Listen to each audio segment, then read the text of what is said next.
Hi, and welcome again to another edition of Market Analysis for today, March 10th of 2025. I'm Gio Betancourt, and this is a recording of my Vantage Markets. Today we're doing it right about 20 minutes prior to the USA Zone Open. All right, so let's get to it. From euphoria to recession fears, the Trump trade has taken a nasty turn for markets, but being overcome by pessimism will be as big a mistake as getting carried away with optimism. President Trump spurned the change to calm the market over the weekend. Asked if he was expecting a recession, he said, "I hate to predict things like that," and that he wasn't watching the stock market in an interview on Fox. Now, it's a far cry from his first term when Trump pointed to stock gains as a barometer of his success. The message is clear to both investors and opponents in the trade war, such as Canada's incoming Prime Minister Mark Carney. This administration is willing to suffer some market disruption for the perceived long-term benefits. Now, could that cause a recession? Well, the Atlanta Fed GDP model estimates a 2.4% annualized contraction for the first quarter of the year, and that reading dates from before the disappointing February jobs report was published on Friday. Still, it's not time to panic. The Atlanta Fed estimate is likely distorted by an influx of gold imports, which makes the trade deficit look worse.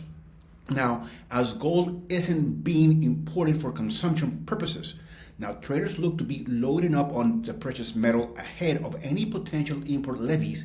It shouldn't subtract from the first quarter gross domestic product. Analysts are saying they expect 1.1% GDP growth. Not great, but not a collapse. Now, more importantly, labor productivity is still on an upward trend and unemployment is low. The Fed Reserve Powell said on Friday the economy is in a good place. With rate cuts still an option, panicking about a possible recession is an overreaction. But then again, if you have tariffs, that does bring obviously a recession, but those tariffs can be rolled back. So let's just see how this game of words is going to play out for this week. Obviously, we are entering the 10% correction phase from that all-time high that we had use of 22,317. So from there, that the 10% will have been right around 20,000. So that we are there, okay? We are entering a recession. A correction. I'm sorry, and the indices. So therefore, are we going to continue another 10% and enter a bear market?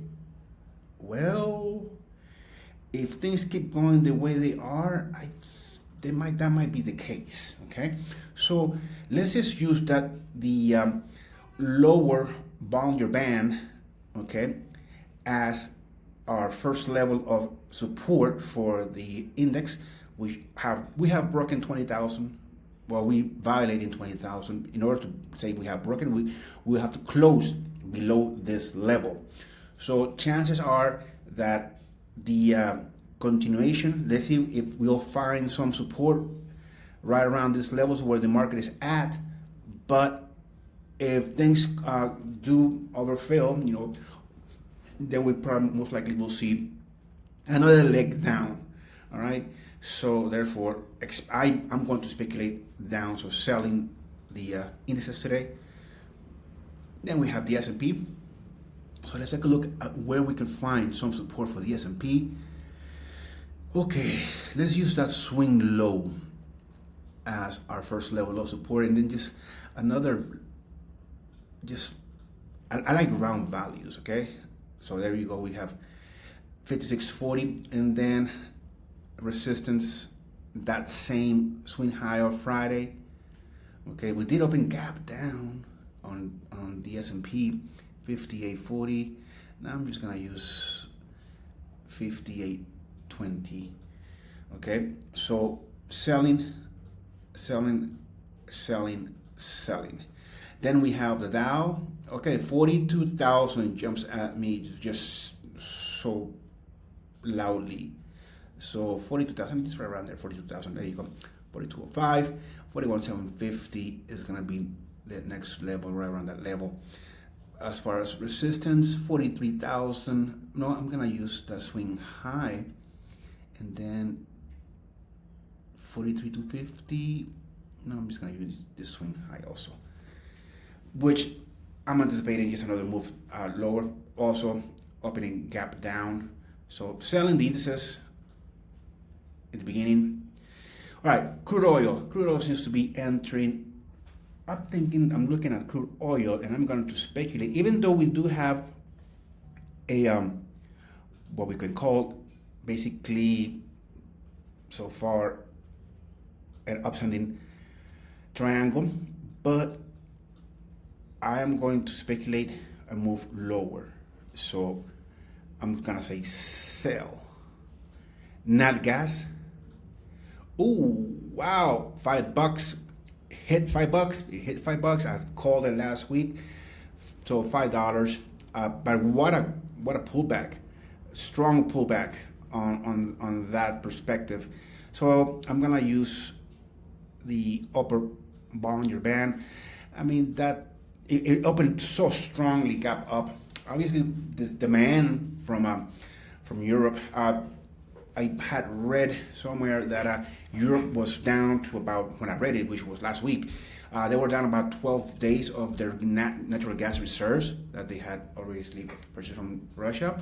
So could this be a early calling that we might continue to see higher prices for Nat Gas because the European demand is going to be so hefty, so heavy? That could be the case. Let's take a look at gold. 2,900 was that psychological support level. The market did fluctuate below that puppy, but then it's retracing. Let's see if it'll be able to sustain itself. So I will say that around 29.12, which is obviously mostly with open, we could probably come in and say that could be a good level of entry, and to the upside obviously buying. But if we do come back and fluctuate lower below 2,900, then selling 2,900, the target will be, you could place the target really low, which is either the lower Bollinger Band, but you could also go back as the previous swing lows before that in psychological numbers, values. So let's see, I'm gonna leave this wide range of support for gold. Reason being, the Bollinger Band is basically flattish. Okay, well, the lower Bollinger Band is flattish, and the 50-day moving average is right below that. So, but I'm going to speculate that gold, if it doesn't break 2,900, it will rally to the upside. If we have basically a triple top here, which triple tops indicates a change of direction, and that direction, when we enter it, it was to the upside. So there we have, but again, we have so much turmoil, obviously geopolitical uncertainty, and things that are happening, continue to happen and incrementing. So let's see what will happen. But 3,000 is still on my radar. I'm going to continue to say 3,000 by the end of March, as I said at the beginning of the year. All right, great. So that's for gold, basically buying gold. Then we have silver. All right, so silver. I wanna use the 20-day moving average within the Bollinger Band, and the 50-day, which is inside the Bollinger Band, as my level of support. $33 round number is going to be my first level of resistance, and then I'm going to use that top Bollinger Band, which coincides with a swing high, for resistance, and therefore it opened the gap down, but it did fluctuate to lower, but it's retracing now. Let's see if it recuperates that whole movement, and will it make a jump to the upside? I'm looking at this, I'm speculating that it's going to be sideways trading for silver. All right, so copper. All right, so copper is bouncing off the 20-day moving average within the Bollinger Bands. The lower Bollinger Band and the 50-day moving average are basically in sync. So therefore, I'm going to leave the same levels that we have here, and I'm going to speculate that we could probably see a reverse of this previous move to the upside on copper. So buying copper. Okay, Bitcoin is just tanking, and cancellation is in let's use the lower Bollinger Band, but since it probably just moved sold by thousands, 76,000 could be a level, another level. Then resistance, I'm going to use 86,000, and the second one will be the 20-day moving average. But let's see what will happen with Bitcoin today. Would it recover, or will it continue to move lower? The currencies are just idling. All right, so I'm going to use this lows here as my first level of support, in 107 as my second one. I'm going to continue to leave 109 as my target for today. So buying the currencies. That depends on what the dollar index is doing also. So the pound is also, I'm just going to adjust my upper Bollinger Band, and then look at this as, this is a triple bottom basically. Oh, we could probably be at the early stage of a nice rally to the upside on the pound. Let's see. All right, so the dollar index, it is trading below. It also is walking the lower Bollinger Band. So we can anticipate, or we can say that we have entered a intermediate downtrend on dollar index. So 103 is that marker for it. Let's see if it reaches. If it reaches that, then we'll see a nice pickup on the metals and the currencies. That's it for today. Have a great trading day, and I'll see you tomorrow.